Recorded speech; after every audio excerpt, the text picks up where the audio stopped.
Greetings and welcome to Star Trek Discovery Pod, a sometimes funny, sometimes insightful podcast covering all things new and classic Trek.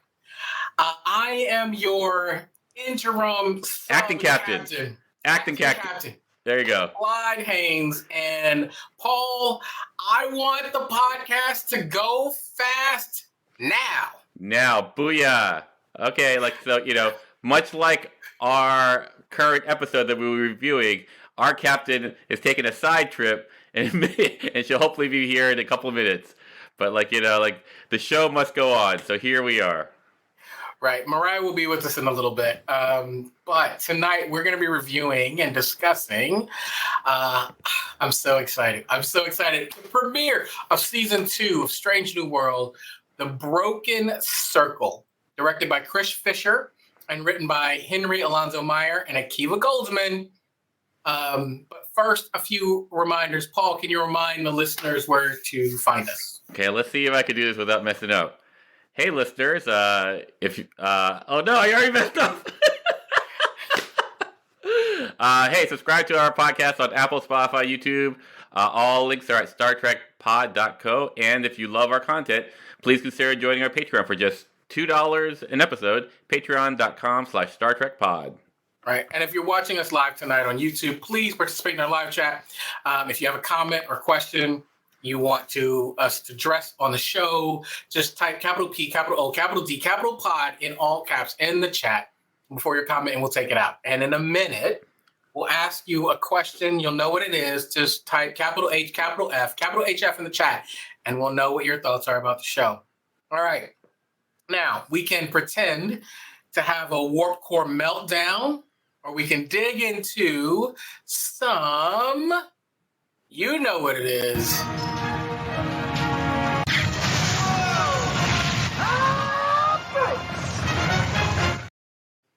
That's right.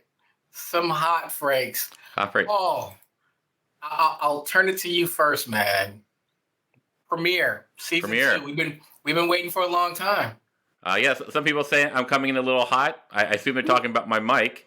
Is this better? I dropped the gain a little bit. I got a new microphone, everyone. So now I'm a big boy podcaster.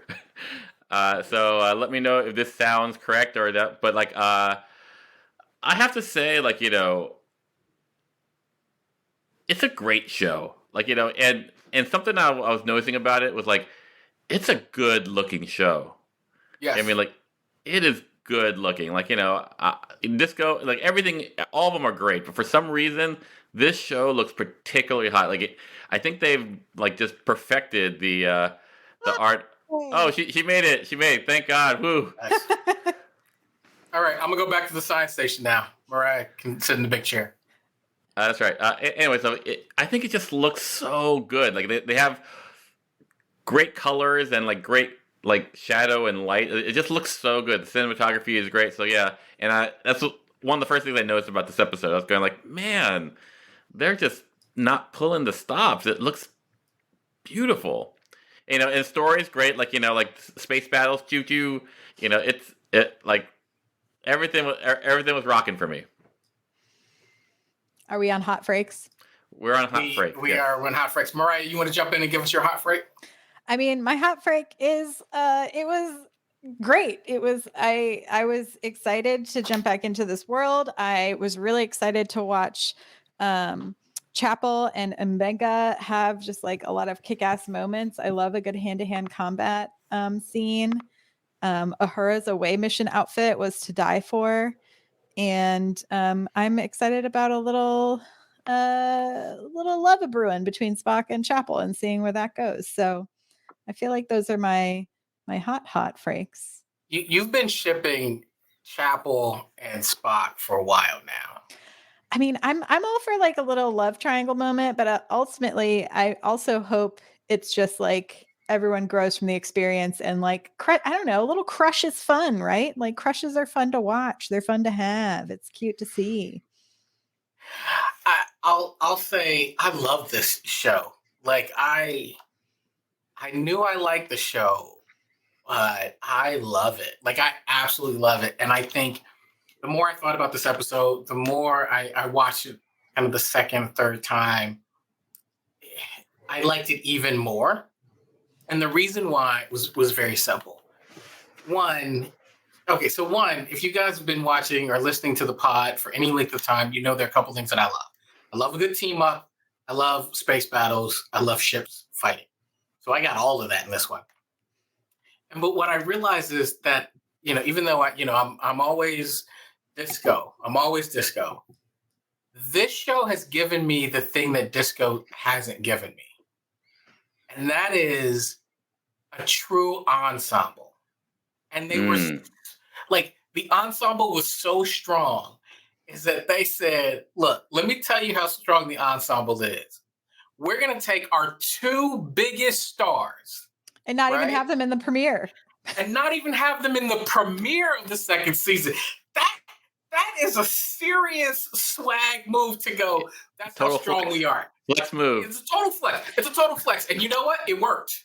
It worked. And I was like, from the get-go of this episode, I expected the B story of the episode to be Pike going on whatever this mission was, but we spent the whole time with our crew, and so instead the two kind of teams we followed were Chapel and Mbenga, and Spock with La'an. So it was like and Uhura. It was very interesting to kind of see all of them kind of come together. I also loved the introduction of Carol Kane as man. Engineer Pelia, who is, I think she's gonna be a fun character this season. Yeah, no, like at first I was going like, is it going to be okay that they have a character that speaks like a vampire the whole time? 100% it is. But it totally worked. Yeah, I Pelia is like, she's easily become one of my favorites. Like I love her energy. I love what she brings. She feels authentically like she just fits into this TOS era in a way that I just could not imagine, right? Like, just, oh my goodness. Just from the moment that she steps in and she's just like she's real cool with the way she catches them in a lie, right? In this plan. Like, it wasn't like, what are you doing? It was just like real smooth, like, hey, all right, I see what you're doing here. Let me help you out. Like, let me step up your game. Let me help you level up in this maneuver that you're doing. And I was like, I'm for it. Yeah. I feel like she walked on that bridge and said, shenanigans? I like shenanigans, and is down for the shenanigans, which I'm excited to learn more about her. So she is a Lathanite. Lanthanite, yeah. Lanthanite. Seemingly kind of similar to Guinan. It's a species that lives for like thousands of years.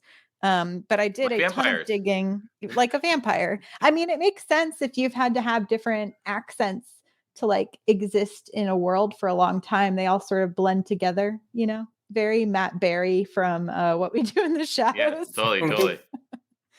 I did want to back up a little bit and get y'all's thoughts on, what did you think about Spock going rogue? Like, at first, like, if I were to go in my Star Trek purist, I would go like, this is a little out of character, but they do it so well in the sense that they go like, hey, I'm having problems controlling my emotions, dude. I got some real problems right now. So like, even in the setup, they set up so that like this may not be the Spock that we know in the future, but like here, like, he's having some like troubles regulating his feelings. And so I think my only pushback on that is that we do know that Spock will make sacrifices for friends, right? Like, I feel like the Spock we know makes a lot of sacrifices for Kirk. Eventually, but like, yeah. My nudge back would be like, he always does it within like the rules, and or within a certain context. This seems to be very deliberate without knowing. He will, like, like in the menagerie, he breaks the rules completely for Pike. Right. So this could seed that, like, that Mhm. kind of thing. But like, it's just It was a it's big jump. It wasn't like it I'm was going to good. bend a rule Yeah, for a yeah. friend. But so here's the way I've looked at this, because I've been struggling with this for a little while now, and that is, listen, we all love Leonard Nimoy and his depiction of Spock, right? Like that's the gold standard. But I think from the minute that Ethan Peck and that Spock showed up on Discovery, he has not been trying to embody Leonard Nimoy. That Spock has seemed different from day one. He struggled with things in a way that, with emotion and flair, that we've never really seen from the Nimoy Spock. So to me, when I look at this and I go, okay, I'm expecting there to be a shift down the road, but right now, him going rogue seems very in character and on brand for Ethan Peck Spock. So it didn't bother me. It's just this cognitive moment where I go, nope, that's where they've been going since day one with this Spock.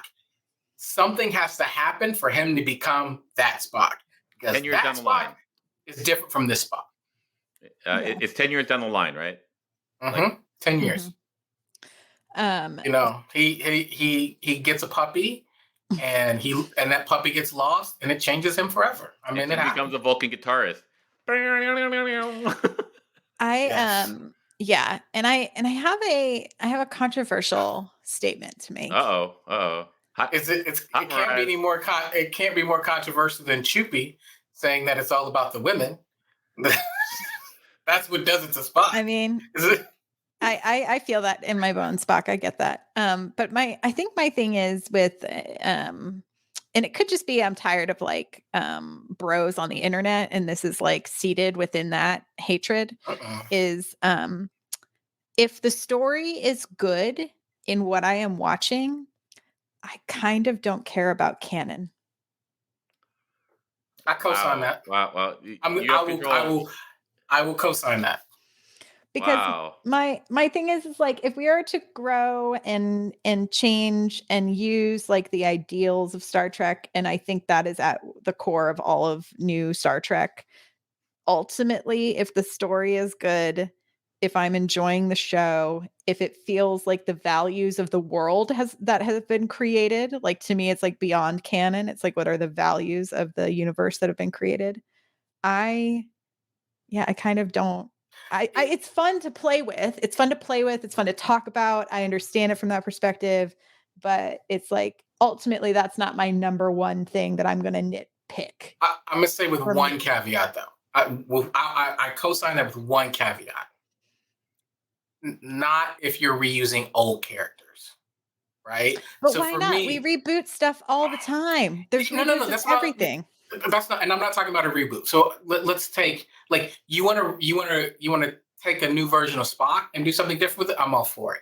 If you had done that with the last season of Picard, and so now you're taking Worf and Geordi and Data and Guinan and Beverly, and you're completely turning canon on their head, that might feel a little weird, especially with those. Not what I'm saying is those actors and those characters like that, right? Now, if you want to reboot Beverly and go in a different direction, okay, I'm with you, right? But if you're gonna take the original actor and then just go crazy with it, I feel like you get something like what we ended up with Picard, and I it didn't feel good.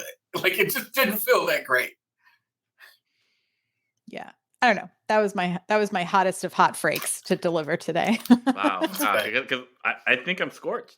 I think the phaser is Why? set to kill. Phaser set to kill. The other thing I actually, so going back to the episode beyond Mariah's wild things to declare on the internet, is and I've said this before, I like Star Trek when it is making commentary on the world that we exist in currently, right? Like Mhm. to me, that is what makes Uh-huh. great sci-fi.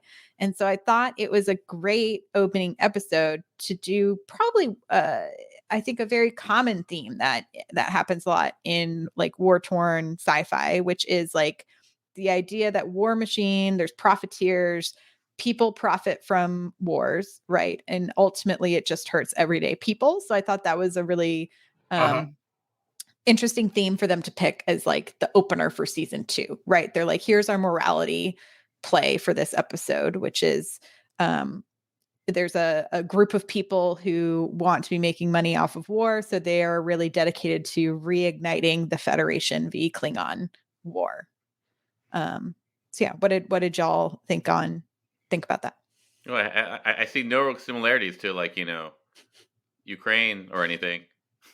Nothing. No similarities to the Iraq War. No similarities. Not like I don't know what you're talking about, Myrriah. No, I mean it's like it's a tried and true like even old Star Trek, like I don't know which rule of acquisition is. I'm a bad Ferengi, but like one of the rules is like war is good for business. Like it's a very common theme in Star Trek to admit that like that people are going to want war for things, for like selfish things. So yeah, and and you see it in life, like you see it in like Halliburton charging like $200 for a load of laundry, like during the Iraq War. How much money was that? That was a lot of money for Tide, and it probably wasn't even Tide.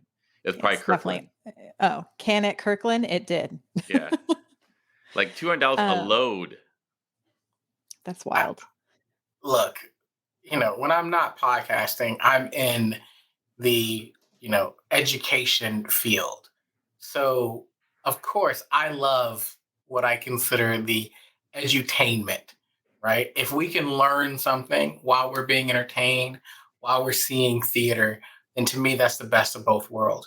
So if we're going to have kind of social commentary and we can learn for it and we can see it, that's the gold standard, right? Like, part of what I love about our somewhat recent fascination and the mainstream popularity of comic books, right? Things like Marvel, is that Marvel has been talking about diversity and racism and persecution and oppression for decades. And now that's the hottest thing in the box office, right? So if we're talking about being able to bring light to what's really going on, and in this case, talking about war profiteering, well, yeah, let's show it and discuss it and hang that up as bad and show it so that now people are aware in maybe a way that is easily accessible to them. So I'm all for this. Yeah. Comic books have been telling us to punch Nazis in the face since the beginning. So, That's the beginning. I will say what's really great to see though, on the lore side of things is lore, like, not data, like not lore canon, is that like Klingons and humans could get along, and work together to start a war because it made money. So money brings people together. Capitalism once again, is it comes the ultimate down to, binder. That's right. Ferengis had it right. Yes. It's definitely, if we're talking about rules of acquisition, this is definitely like the peanut hamper addendum. Oh! Yeah, you're not getting me this week. You're not getting me this week. Clyde pulled it in. Clyde pulled it in. Full spread. Clyde, full spread. Photon torpedoes, go. Quantum torpedoes. Michael L has a good question. Essentially, in Disco Season 1, they miss the entirety of the Klingon War because Lorca takes them to the Mirrorverse. Do y'all remember how long they were away, or how long was the Klingon War? I'd have to look it up. Know. Like, I remember that there's that time cut where Barnum's in jail, right? So like she starts the war, there's jail time, and then blah blah blah blah. I feel like they were in the Mirror universe for about 2 weeks. That I have this. I mean, but was it like Mirrorverse 2 weeks? I'm looking it up. It's saying like it was like a year and a half. Okay. Well, that's a lot of people to have died. 100 million people. That's what I'm saying. Like that's wild. No, that's 2 planets. I mean, I guess that's true. It feels like so much. Speaking. You go. Oh, I was going to say, speaking of the war, though, I do appreciate that we're getting some insights into Mbenga and like some of the other characters' time during the war, right? So not a lot of folks on that ship did not um, participate, but it does seem like a few of them did. And I, for the life of me, couldn't find an answer. But do y'all know what the Hulk up syrup was that they took to go kick ass against a bunch of Klingons that seemingly didn't have any weapons? Well, like it comes from like World War II, where we gave a serum to this one soldier, and he like helped. No, like it's total like Was it just a steroid injection? Like, exactly. I assume like there's nothing in canon that relates to like a steroid pop or a yeah. I was or like, I kept Googling. I was like, super serum Star Trek, steroid serum star, and I could not find anything. so Uh, so Okay, we'll that give makes that a me happy pass. because I was seriously like, hey, did I miss something? Like so I watched it, like I said, I've watched it multiple times, and I was questioning. I literally just to overshare a little bit. I was thinking to myself, maybe I'm a bad podcaster. Maybe I'm not fit to podcast because I can't remember where this serum came from. I must have missed it somewhere. And so I was like, I'm terrible. Like I was questioning myself. So the fact that you guys are also going, did we miss this? I'm going, okay. It's no, it's not just me. it says it's a serum or DNA thing. Like she made the one in the first episode. I mean, I remember she was like reviving that guy. I'm gonna have to go back, but at first, I truly thought it was them becoming Klingons, like because it just did a close up of the eyes, and I was like, are they doing like American Werewolf in Paris, like they're gonna go under, like we've had folks go undercover as Romulans before, and I was just like, is this like a new? I was like fully expecting them to come for a pan out, and they were like in Klingon outfits, but nope, just super strength. um, yeah. Yeah, it was a super strength serum.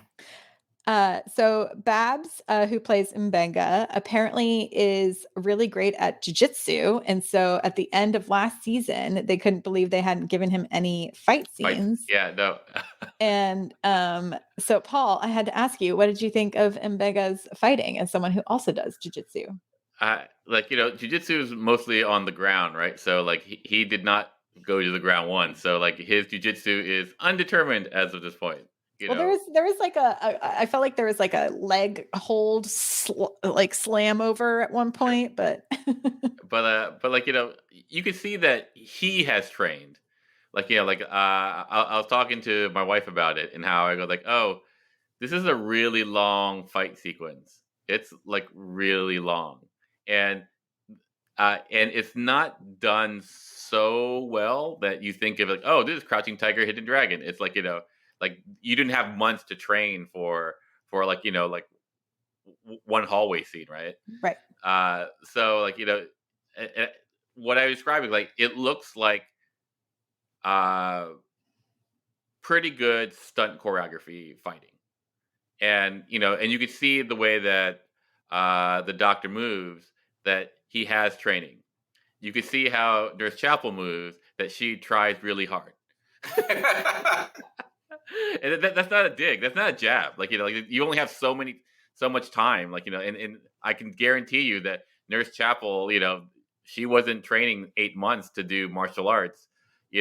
For her role as a nurse. Like they threw this episode at her, and she might have had what, a week maybe. But even then, like why would they like? So I think it's totally fine.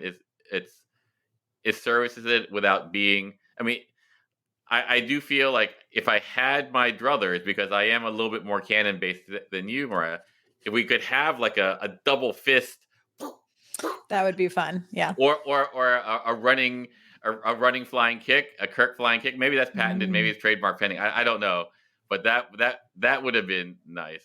But or maybe like a sexy version, updated version of that. I would be down for that. I would be down for that.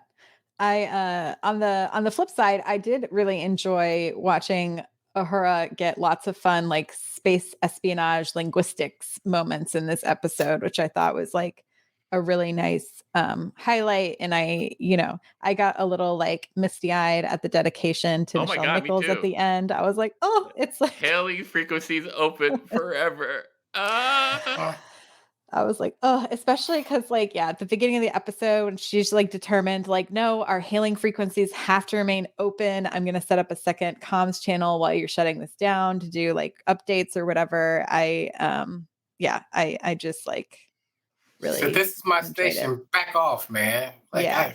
mm. I wanted to be like, yeah, you tell him, Uhura. You get him out of Again, here. like I said, I love this as an ensemble. Like I thought it really stood up. So whether it was Uhura, whether it was just the Mbanga and Chapel, Mhm.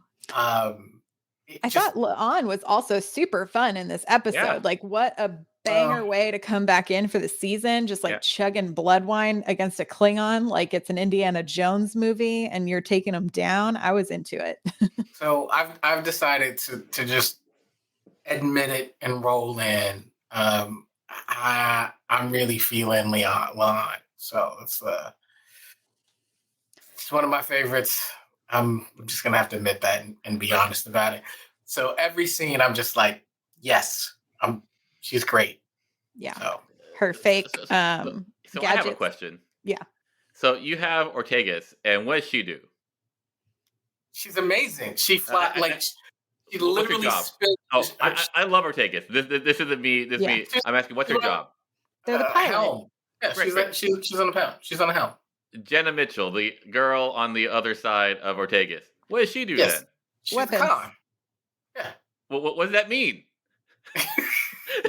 Listen, Well, isn't it tactical and navigation? Isn't that the Yeah. two? Yeah. Exactly. So she should be shooting, but it's Ortegas who winds up shooting the Federation ship. So I was just curious as to what she was doing aside from like faking a core breach. I mean, who? I'm trying to think about. So if we think about, listen, there's always two people up front. Yeah, There's always been two people. It's You've got Sulu and then Sulu and Random, and then Sulu and Chekhov. And Yes. Chekhov was Mr. Firing photon torpedoes kind of person. You're absolutely correct. And so in the same, I guess. Yeah, but Ortegas was the one who shot down as I understand it. You're right. So I'm just asking. I mean- Do you really want the new kid firing off torpedoes? Do you want the pilot to be like doing barrel rolls and locking on and firing When at it's the same time? Ortegas, absolutely. I was gonna say the same thing, Myrriah. Like That's why that's there's like saying- there's hashtag more Tegas. Everyone Oh, no. wants more Yes. Ortegas. Listen, Oh, all I can say is vamonos. Yes. Yeah. Here's the deal. If this was the Enterprise D, right? If this was TNG, in that spot, you quite easily would have Data Uh-huh. and Wesley Crusher. 100%. Now I ask you, do you want Crusher touching anything other than really anything? I don't want him doing anything. So Let what's Data Wesley do it doing? all. It never occurred to me in all the time to go, what's Wesley doing? I don't know. Is it like pilot, Sit there. co-pilot kind of thing? He's sitting there and asking dumbass questions is what he's doing. Ugh. Captain, should we really be doing this? Sorry. I did want to go back to let me see in my notes. Oh, I mean, I guess within this realm, it's like I got pretty. I mean, it's like one of those things where the main characters aren't gonna die. So when they jump out of the ship, you're like they're gonna get them and everything's gonna be okay, right? But it was still like I was on the edge of my seat watching them jump out of this thing and waiting for them to get beamed on ship and then seeing Spock do too gentle of CPR. But I'm glad it worked. But how are y'all feeling watching that tension? And then I thought Ethan Peck did an incredible job of showing that hesitation, but knowledge that you had to do this thing, but potentially risk losing two of your shipmates and your friends. Like for me, it's within the episode, right? He's really uncomfortable with taking the reins. Beginning with Pike. Pike goes, like you're in charge, Spock. You're like, I don't know. Uh, and then and then at the very end of the mission, he wasn't sanctioned. He has to choose to perhaps kill 2 of his crew members, right? So and he has a failing emotional block. So now he he feels all the feels. So I think it's well set up structurally to afford that thing. You could have Spock do that without it being weird. So I think it's great. The weird thing for me was when the 2 of them were talking to each other, looking like they were going to kiss, and I was going I don't know if this energy has been set up in any way, but it's really intense right now. And I know that if I were to talk to any of my female friends in that kind of leery eyed and that, I people would say they would either execute or they would go dude, Paul, you're being weird. It would be called out. And to put that on, I'm about to die. It's just I was thinking about this. I go oh, if you want a sense of intimacy, I guess they could have been holding each other, hugging each other. It goes oh, we've got out worse, because they're gonna need to hold each other anyway, because they're gonna go out in space and they're gonna be beamed out together. They need to be. Oh, you're talking about M'Benga and Chapel. You thought there was a moment between them. Interesting. Yeah. Oh wow. I did not read that romantically at all. It felt like I'm about to die and I'm embraced by a friend. But it wasn't the embrace. It was there's a point at the airlock where they're looking at each other and they're their faces are pretty close, and I stop it because it's the second time I was watching it with the wife, and I was going is it really awkward here? Are they about to kiss? Do you feel the energy? And she goes, yeah, it's not there. I'll have to do. I'll pay more attention to that area for a rewatch. I didn't get to do a second watch today, so but I will try to see what you feel. But. So I'll let me chime in on a couple of these points. So one, to Paul. I mean, and I see a lot of people going, "Wow, I'm for it," and I see it in the chat, but I didn't catch that. To me, it felt like even mentor mentee. Yes. I do like M'Benga. That's a really good one. Stress-free. It's a good one. That's a good one. No, to me, it felt like mentor mentee. It felt like they had been through something. They had, she was able to say, he's been through the Klingon War. What they set up to me was these 2 have been together for a long time, and it didn't feel like that type of chemistry. It felt more like I got your back, and we've been through war together, right? Like war buddies, and that's what I got. This really close bond, and it's kind of like the whole, we've gotten out of tougher scrapes before. No, we haven't. All right, man, if we're gonna die, we're gonna go out guns ablazing. That's what it felt like to me. The chemistry between Spock and Chapel was hey man, y'all can't be looking at each other like this. There's people around. You need to keep that under wraps, right? Let T'Pring find out. Absolutely, I agree with that completely. It's just if T'Pring find out, she gonna kill everybody. Don't go down that road. It's cold blooded, but I have people who I've mentored, say in film or whatever, who are women, and I once again, if I'm that close to them face to face, I'm getting harassment. I'm just saying. You're ending up in Mo Ryan's next book. That's right. Or maybe they'll bring in an administrator, oh, there was a doctor, you have a sexual harassment letter from Nurse Chapel. I mean, here's the maybe it's just me. Maybe it's just me. Or it's obviously not me. People see it too, but maybe it's T'Pring's in trouble. T'Pring is that she's. I feel like T'Pring is in trouble. T'Pring's not in trouble. I think T'Pring's going to get out of a situation she doesn't need to be in. Well, okay, fair. You know how this ends, though, right? Yes. The battle, yes. So T'Pring gets so pissed off that she makes Spock try to kill his best friend. Yeah, I mean, I see it. Justification. This is the building we need to get to Exactly. that amount of angry. Like, Exactly. I mean, Because Vulcans, they feel stronger emotions than humans. um, I was going to. I thought it was going back to the kind of ship that the war group had put together. Some folks were asking if there was call signs or anything. It seemed to just be a bunch of parts they slapped together. It wasn't necessarily like. That's why they said it was mostly a specific class of ship. class, yeah. Mhm. Yeah. So I don't think it had any particular call signs or anything. It was just a bunch of random pieces put together to make a Federation-esque looking ship. And it wasn't supposed to live. It wasn't supposed to live very long. No, Like it wasn't just like needed to get yeah, off planet and then destroyed. right. Like it had a 15-minute shelf life. Like that was about it. Yeah. But I did like seeing, I thought Spock really held his own talking to the Klingon captain. Mhm. I thought their little tete-a-tete was entertaining. And then I loved seeing Spock have to get drunk on blood wine. So I'm with you 100%. So Myrriah, you asked, what do we think about Spock having to have this moment where people were gonna die? And I loved it. And the reason why I loved it is because when you think about the Spock character, so if you line up all of the characters, right, in Star Trek history, and you say, I gotta, we're gonna form a basketball team, but I need the starting five, right?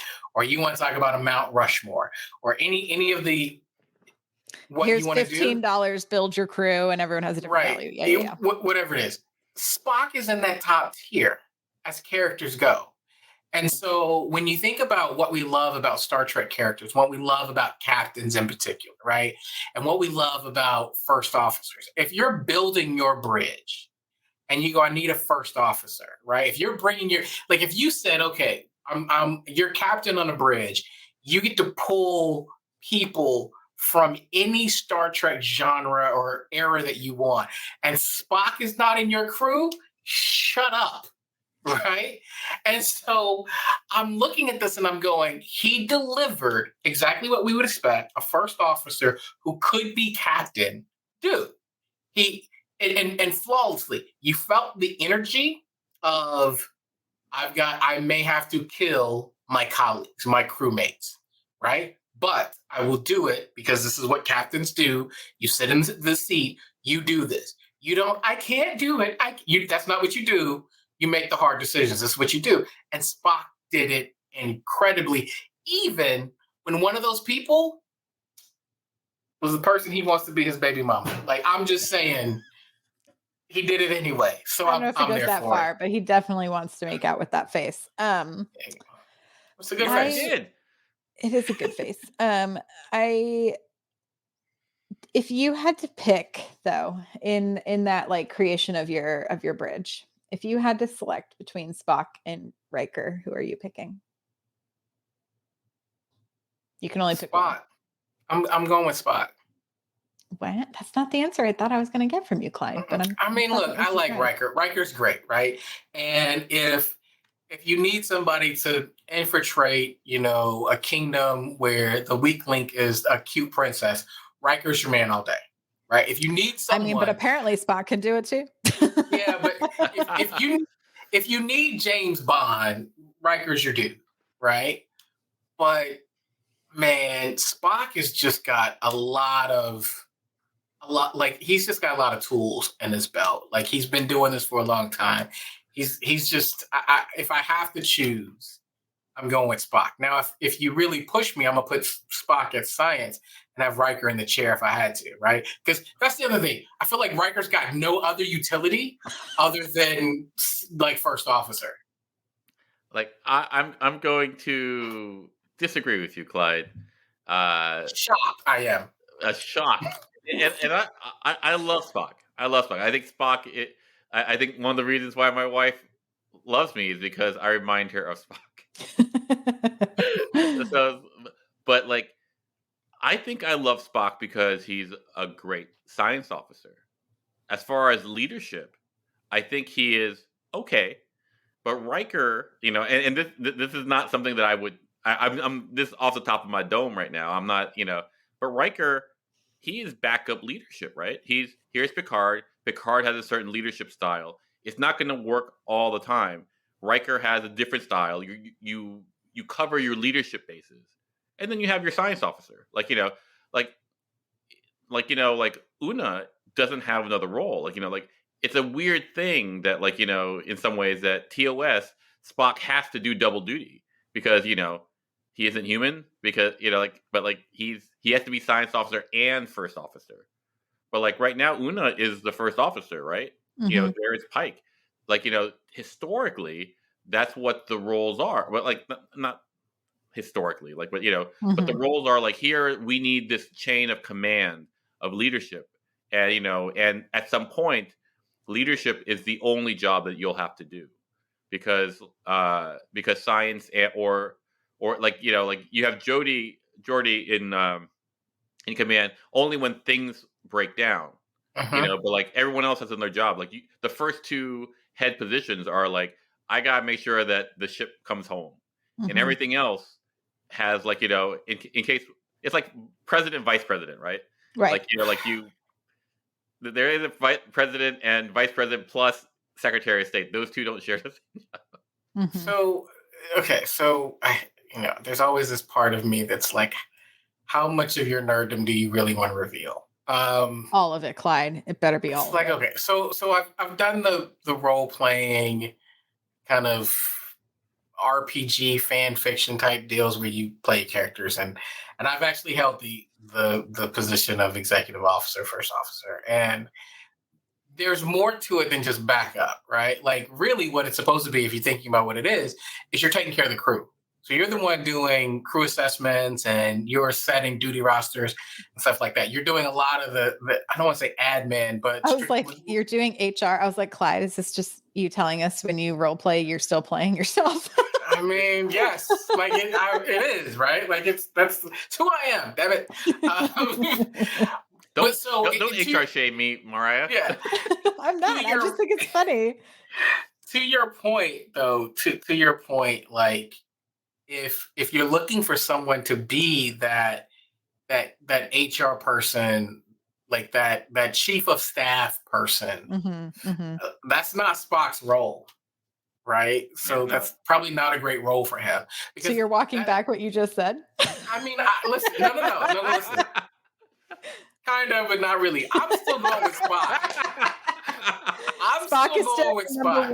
Your number He's one. my number one. But I can understand your point of going, I need this leadership role, sure. And maybe he's not a great fit for it.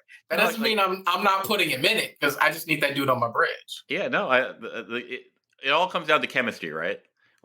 It comes down to Kira is Cisco's first officer. I don't think Kira does well in any other bridge.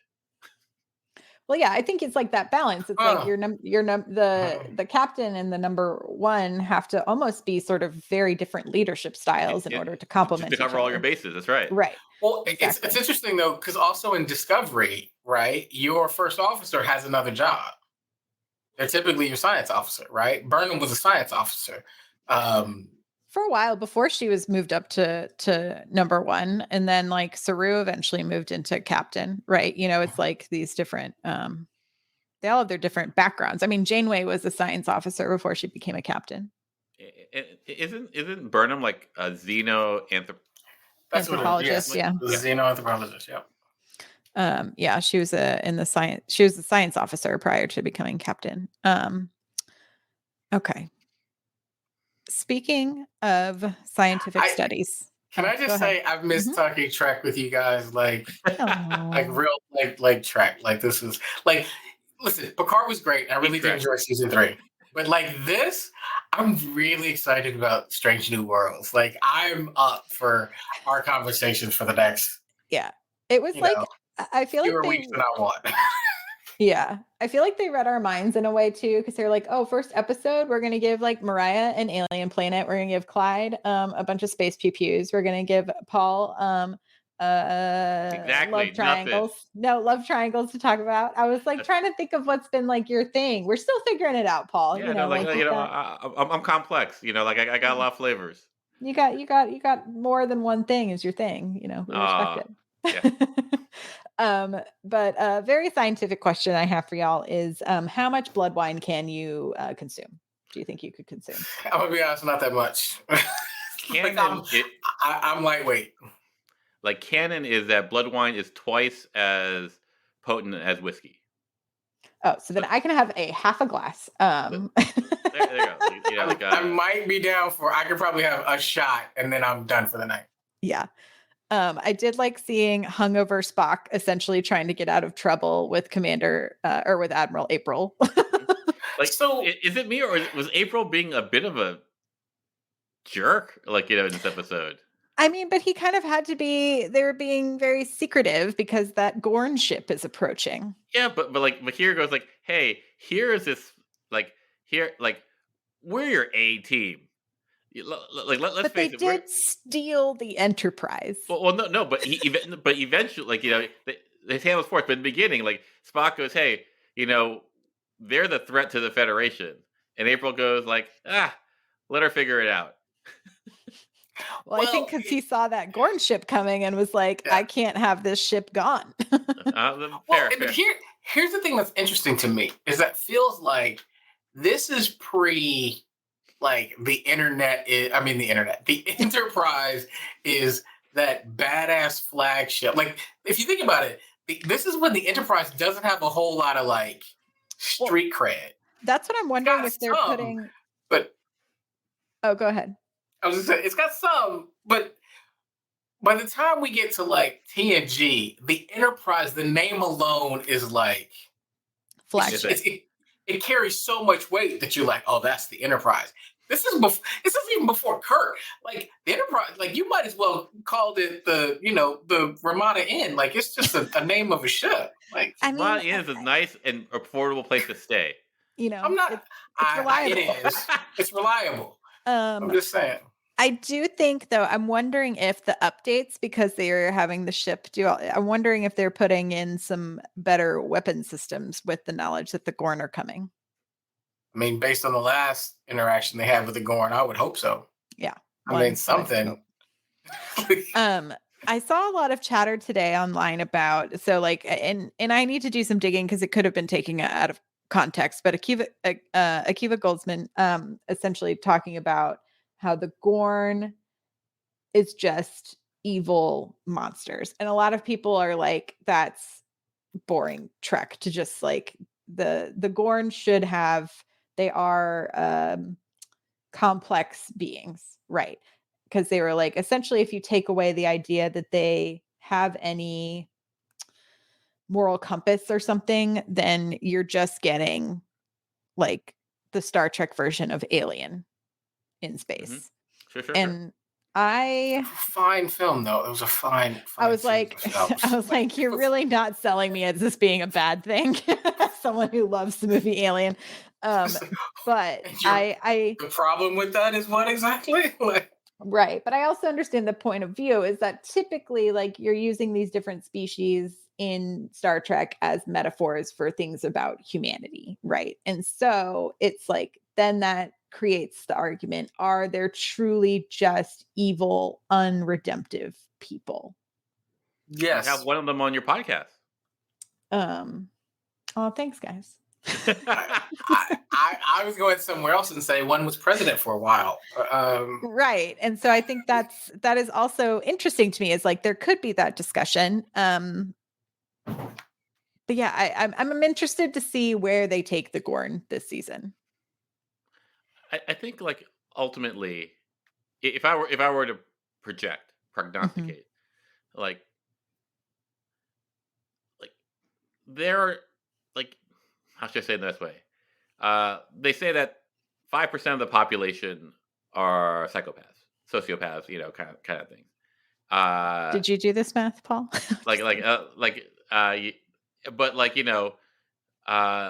Just because you're a psychopath doesn't mean that you're violent. It's when you combine, psychopathic or lack of empathy plus a trait that is like predatory, right?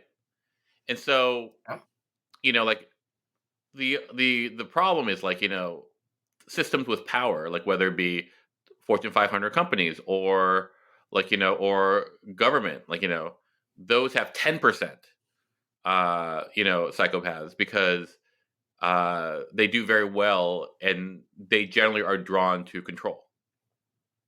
So I imagine, like you could play the Gorn much like a type of like person in power that has no empathy, right? Mm-hmm. Like and how that manifests. Like you like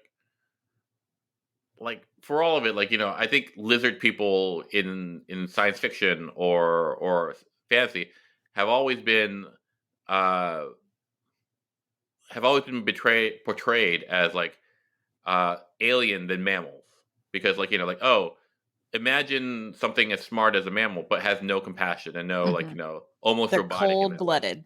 Exactly where it comes from, right? And so with that, I can see that there may be a limit to how interesting that can be, like as far as like how that can be explored. But like I think for a season, for like a few episodes, I think that's totally legitimate. I think it totally works. Well, I think the interesting thing that why I don't think it's completely boring is because it's so different than what we normally get. We normally get these three-dimensional bad guys, right? Or these bad guys that even in Discovery where you've got like the what are they called? The not the Obsidian Order, but like the oh, I can't even think of it now. But Cardassians? you have this. No, they were in Discovery. They were like the gangsters. Oh, the like Orion like syndicate or Yes, whatever. syndicate. Yeah. Mm-hmm. Yes. So when you have even looking at those, you see, oh well, they didn't start out this way. It was because of this, and there's this backstory, right? And it almost compels you to see, oh, I can see how they got it this way. What's interesting to me about this is the Federation at some point is going to try and negotiate, right? They're going to try a diplomatic approach. And so what we're going to see is a diplomatic approach with a monster, right? And how the Federation has to do when you're trying to be a diplomat to a society that has no interest in that whatsoever. Like, what is your recourse? How does that one set up your ideals? How does you confront what you believe about this federation code that you have or that you're going to create? How does it impact on kind of the prime directives and things like that? That is what I'm curious about. And largely we've been hearing about the Gorn for the last 30 years, but we've never really had a whole lot of interaction. So Yeah. yeah, bring it. I'll be interested to see how they play with the going back to against my word here, but the canon that is set up in Lower Decks of like the Gorn wedding. Yeah, the Gorn wedding, because that's essentially the only other time we have seen Gorn in modern Trek, and it was fairly close in character design to what we saw in the original series. So I'll be interested to see how they play with that, and like what do they just look like tiny Godzillas, like, which I'm down for. I think that could be really fun. Are they going to look like Jurassic Park velociraptors? Also fun. And we know those look good. They were made 30 years ago and they still look good. So it's possible. My money is on velociraptors.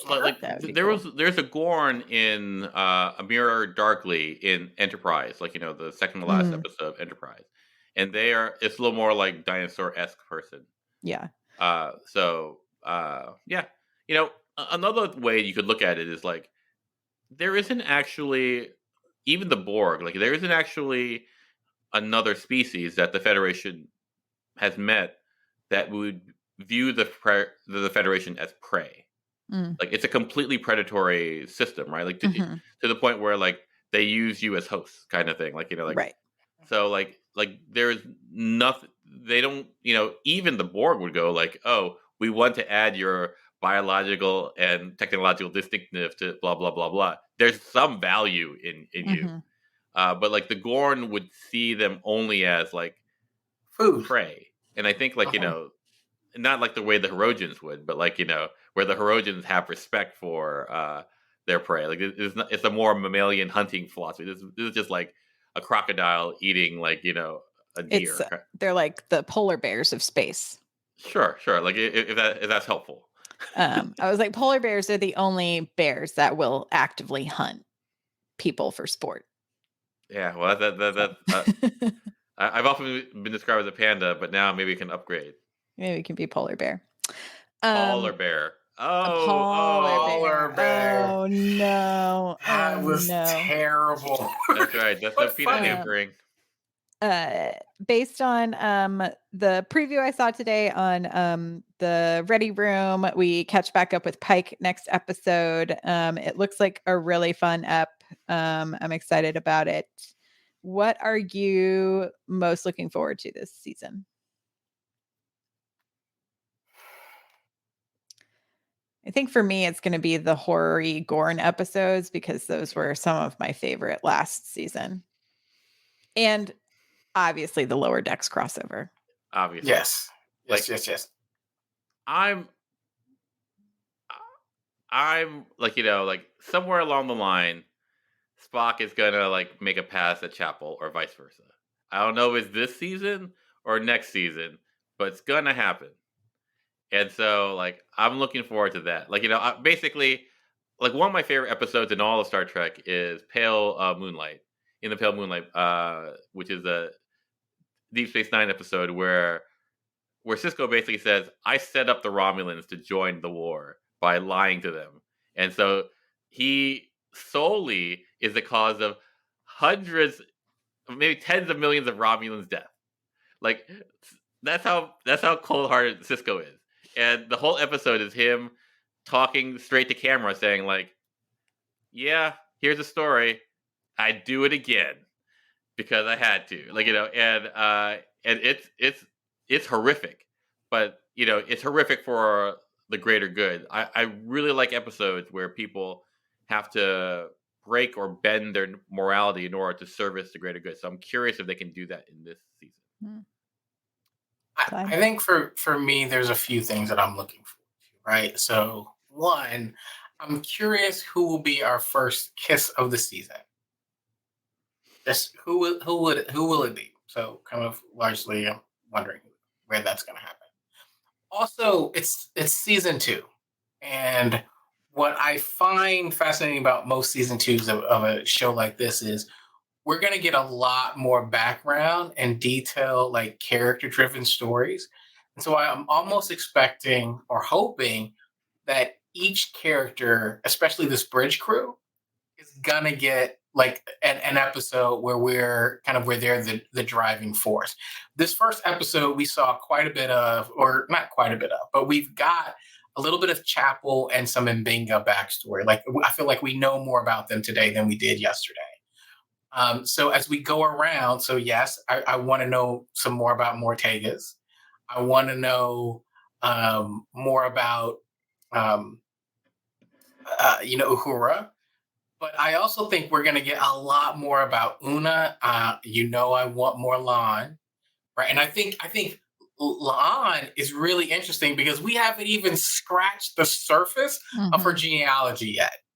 Right. And that is like the biggest thing that we don't ever talk about is come on. She's directly related to the wrath of Khan. Like, you've got to pull that thread a little bit. Una's not even on the ship, so we got to figure out how she gets back on the ship. So to me, the character-driven nature of this ensemble, that is what is going to set this up for me to want to be here for 5-6 seasons. Like, honestly. And what they proved tonight, which really made me excited, was that if you lose Pike because Anson Mount wants to do it, it's still a great show. It is still a great show. So I'm really here for the long haul. That's what I'm looking for. I want to know more about the individual characters on the bridge. And not to mention, you got to show me Palia. Like, I think she's going to be a tremendous amount of fun. Yeah. I'm excited for Pelia. What if they kill her off too? It'll be like they're gonna do engineer every season. I mean, but it is like Oscar nominated Carol Kane. Yeah, I understand. Like with a vampire accent. I mean, I'm digging it. I'm digging it.